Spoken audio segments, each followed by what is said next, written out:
If you don't have an Amazon account, I'm sure you know someone who does. A report from the Consumer Intelligence Research Partners stated that 43% of U.S. households had an Amazon Prime membership in 2016. And then later in 2017, it reported that 90 million members were a part of Amazon's Prime membership, and that's 63% of U.S. Amazon customers, and then a significant increase from 2016. Many people think this growth is good, but I'm here to tell you that Amazon can actually be a threat to the U.S. economy by not allowing any competition, overcrowding, and potentially ruining the city it plans to expand to, and driving investors' hopes up about the profitability of the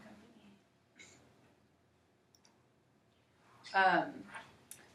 So at the rate that Amazon is growing right now, it's clear that Amazon is on its road to becoming a monopoly. And as noted by Douglas Rushkoff in his article titled "It's Time to Break Up Amazon," he states that monopolies are really dangerous to the U.S. economy. So like in the board game and in the business world, a monopoly's goal is to gain complete control over the game it's playing, and Amazon's game is the online marketplace. And although government has banned monopolies, Amazon has found legal ways to beat out its competitors. Its strategy is to dominate specific marketplaces and beat out all of its competitors before moving on to the next market.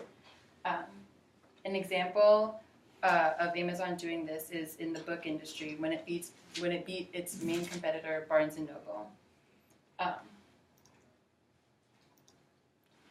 Amazon sold lower-priced new and used books, and then also changed the reading game by when it released its Kindle in 2007, 2 years before Barnes & Noble released a similar device called the Nook in 2009.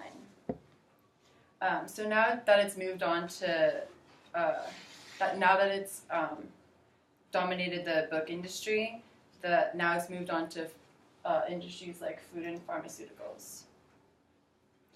So this way of business is really dangerous and allows for no competition, and it's a real threat to small businesses and large businesses, as seen in the case of Barnes & Noble. Additionally, Amazon could be bad for the city it plans to expand to. Amazon is planning to build a second headquarters in a new city, and the potential candidates for this new headquarters are huge cities like LA, New York, Chicago, and Boston. Cyril Parker, in the New York Amsterdam News, states that the second headquarters could bring 50,000 jobs to the new city and also generate a lot more revenue for it. And all of this does sound good, but Alyssa Newcomb, in her article titled "Why Amazon's New $5 Billion Headquarters May Ruin Your City," she states that the negative outweigh the positives. She says that the new headquarters will definitely bring a lot more traffic jams and labor pains, and this would definitely be bad news for the already large cities that are candidates for the second headquarters. She states that the expansion would also generate a housing boom, which would be good for homeowners, but a nightmare for renters. And then this is what happened in Seattle when the first headquarters was built. Seattle's rent rose by 7.2% in the past year, says Lauren Weber and Laura Stevens in their article published in the Wall Street Journal, which is, and this percentage is much more than the national average of 1.2%. So the residents of these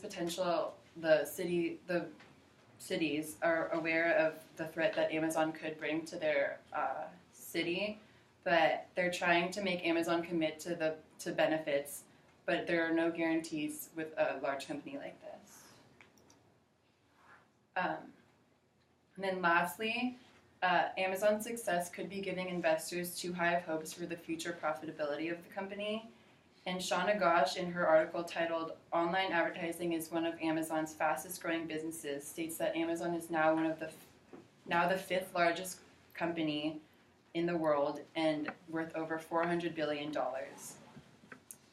Also, banks such as Morgan Stanley and Credit Suisse expect Amazon's average sales to increase by 16% from 2016 to 2025.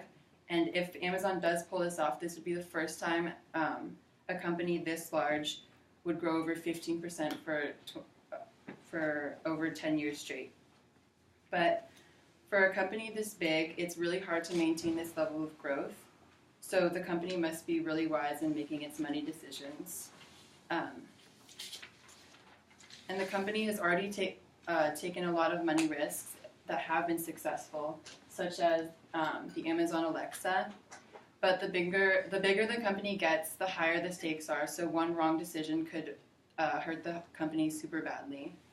One of their main failures was the Amazon Fire Phone, which was launched in 2014.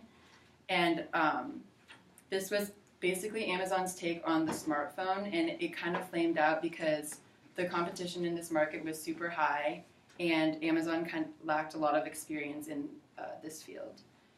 So by doing this, they lost $170 million, and also lost more on phones that they didn't sell in their inventory. So so as Amazon grows, more investors will probably want to start investing in the company, and more people will be counting on its success. But the company can only grow to a certain point. But the recent successes of Amazon only make a failure more inevitable. So for right now, Amazon is looking really good. It's dominating the online marketplace, looking to build a second headquarters and consistently increasing sales. But this good can actually be trouble for Amazon. But even after all this research, I still do love Amazon Prime, but I'm now aware of the threat that Amazon can bring to the U.S. economy.